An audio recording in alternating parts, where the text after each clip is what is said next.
The most favorite hospital talk in Indonesia. Assalamualaikum warahmatullahi wabarakatuh. Selamat datang di our new hospital program. Apalagi kalau bukan hospital, the most favorite hospital talk in Indonesia. Dan for your information, program ini akan langsung ditayangkan di our official YouTube channel. So for you guys, please subscribe, comment, and like this YouTube channel. Dan ada yang spesial di hari ini karena hari ini saya tidak sendirian. Hari ini saya ditemani oleh rekan saya Dr. Tina. Beliau ini yang akan mewawancarai narasumber kita hari ini. Seperti apa keseruan mereka? Langsung saja kita saksikan tayangan yang berikut ini. Silakan Dr. Tina. Pagi ini kita kedatangan narasumber yang cukup kapabel ya, yaitu Dr. Ansari Syaifuddin Hasibuan, spesialis penyakit dalam.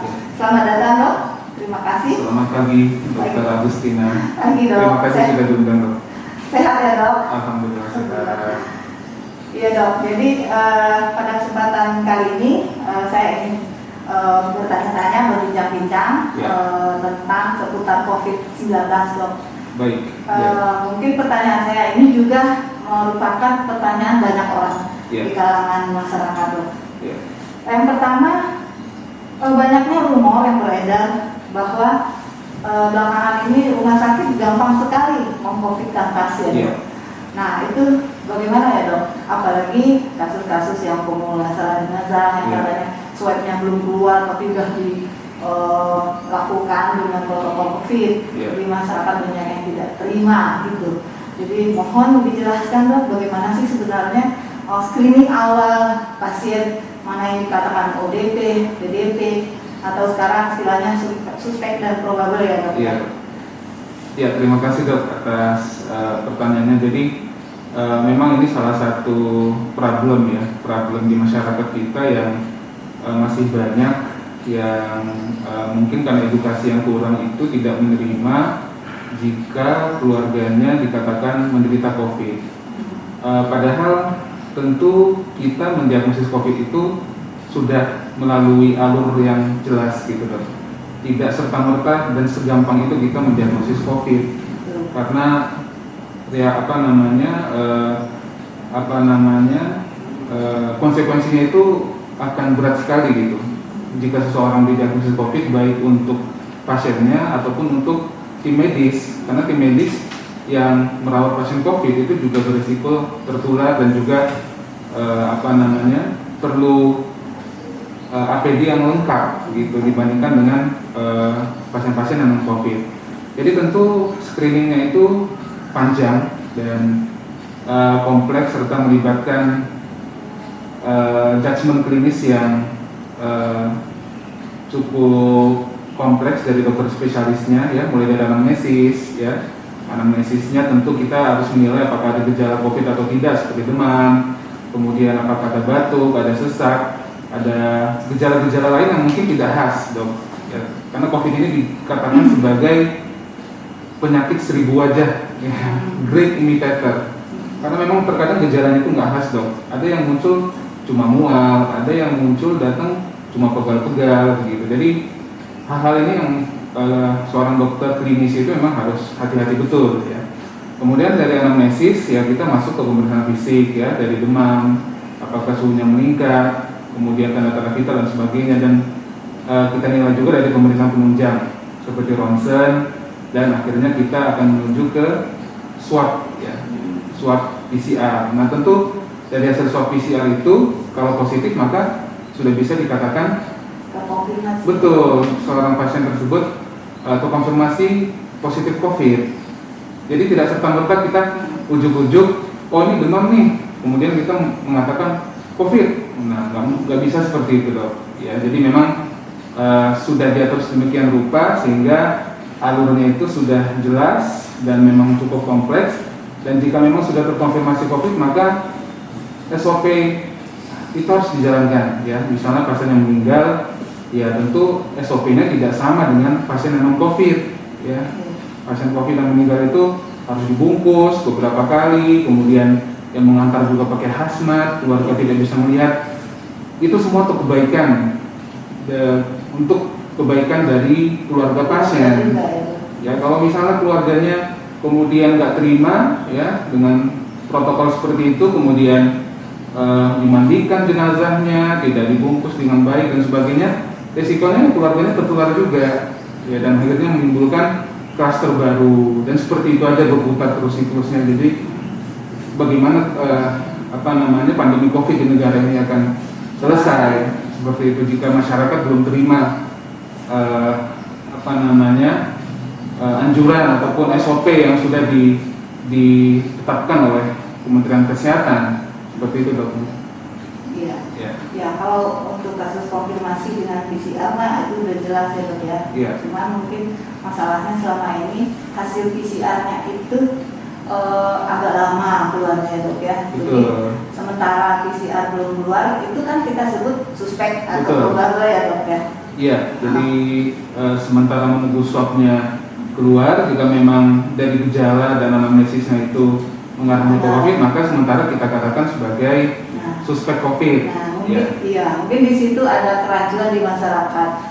Medis hanya bilang suspek, tapi mereka udah mengartikan dikatakan COVID sama rumah sakit. Iya, seperti itu yang harus kita clearkan karena masyarakat itu di lapangan edukasinya kan dari bawah sampai atas ya Bu, maksudnya ada yang edukasi rendah, ada yang edukasi menengah, ada yang mungkin S3, S2. Tapi yang perlu di-clearkan itu adalah edukasi yang rendah ini, karena tidak semua mereka itu paham gitu ya. Bahkan ada yang tadi dibilang rumah sakit sengaja mengkonfitkan agar mendapatkan klaim yang lebih besar ya bagaimana? Ya itu tidak benar. Ya justru rumah sakit sekarang lagi menurunnya pendapatannya.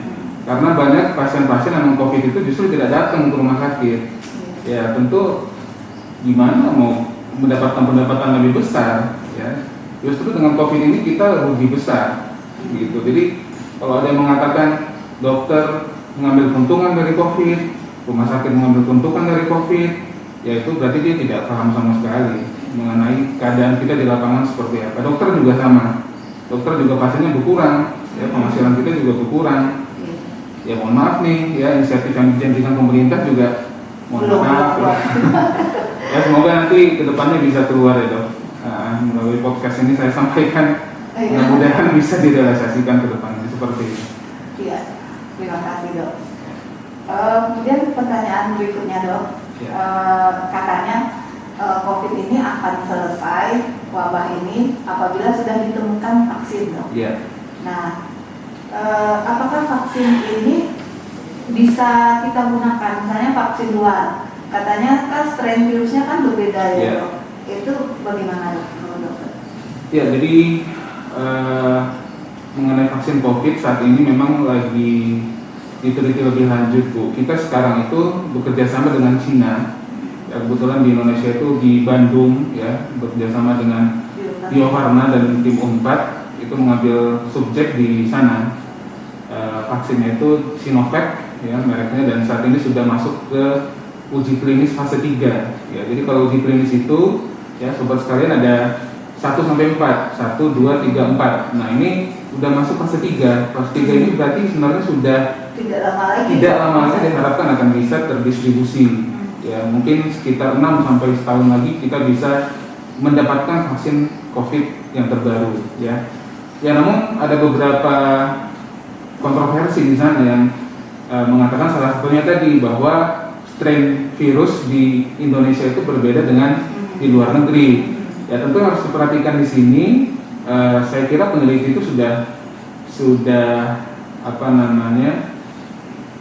pasti berdiskusi ya, sudah menentukan vaksin yang sesuai dengan strainnya. Jadi kalau kita bahas strain itu cukup panjang ya. Jadi COVID itu ada beberapa strain ya.